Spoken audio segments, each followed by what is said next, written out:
Hello friends, आज हम जानने वाले हैं और महाभारत के बारे में। महाभारत की कहानियों के प्रश्नों से जानेंगे महाभारत के बारे में। और तो देखिए पहला प्रश्न, for how many days the great war of Mahabharata battle lasted. कितने दिनों के लिए महाभारत का युद्ध होता है? उसका उत्तर का है 18 दिन के लिए।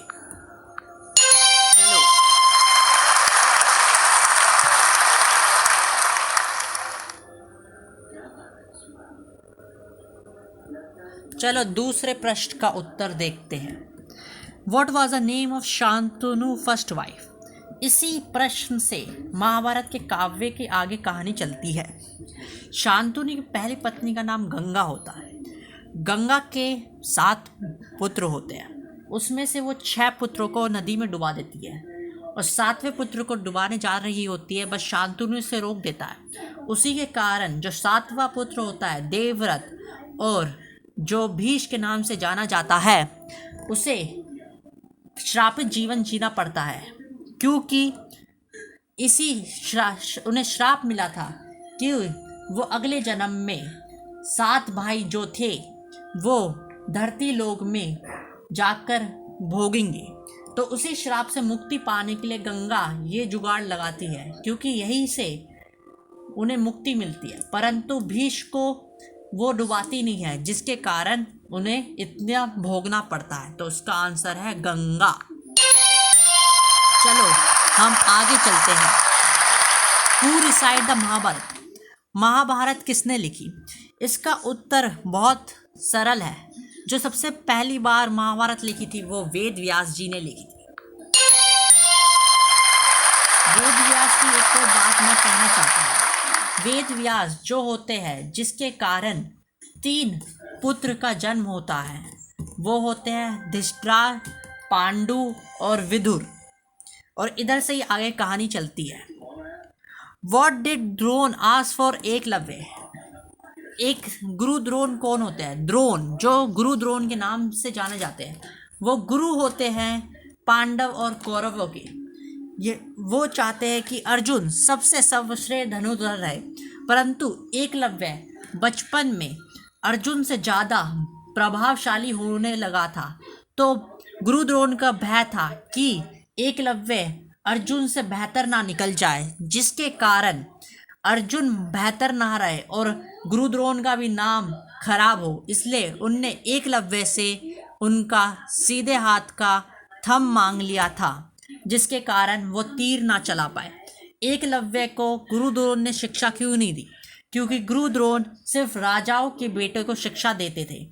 ऐसे मेरे विचारों के हिसाब से उस समय ये भेदभाव बहुत गलत था, और एकलव्य एक जंगल के राजा के बेटे थे, जिसके कारण उन्हें अपना बस तब भी एकलव्य एक अच्छा विद्यार्थी था, जिसके कारण उन्हें अपना राइट थंब दे दिया।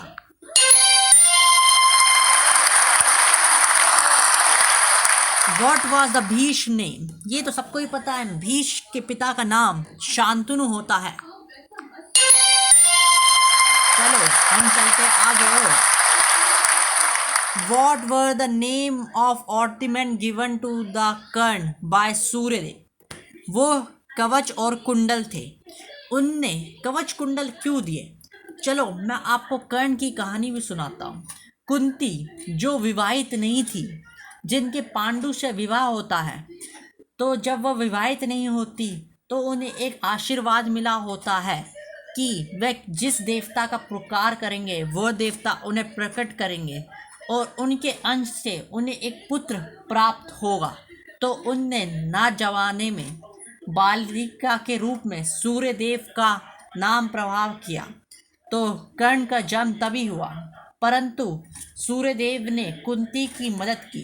उनने कहा कि उन पर लांछन नहीं लगेगा, और कुंती ने अंगराज कर्ण, जो बाद में बनते हैं कर्ण, उनका नाम राधे भी होता है, क्योंकि कर्ण को राधा नाम की एक स्त्री ने पाला होता है, और उनके पिता का नाम असली में सूर्यदेव है, बस जो उनके पालन पोषण करते हैं उनका नाम है देव, उनका नाम है अधिरथ सुषेण, जो पूरा नाम है उनका।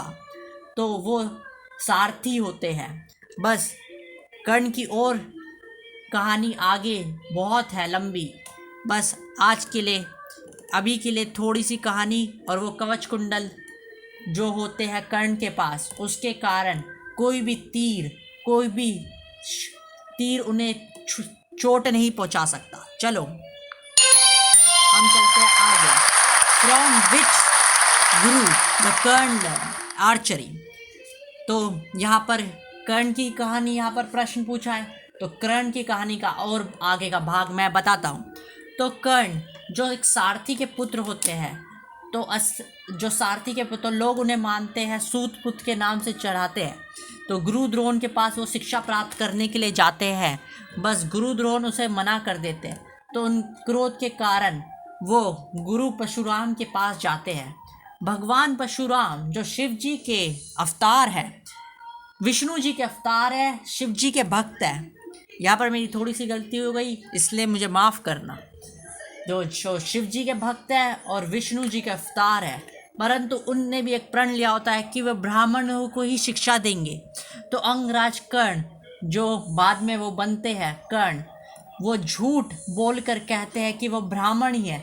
बस असली में एक तरह से वो क्षत्रिय भी हुए। बस ब्राह्मण कह के वो शिक्षा प्राप्त कर लेते हैं। और शिक्षा किससे प्राप्त करते हैं? भगवान परशुराम से।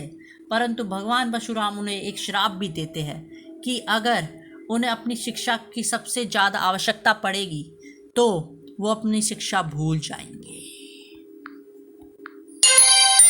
चलो आज के लिए इतना ही।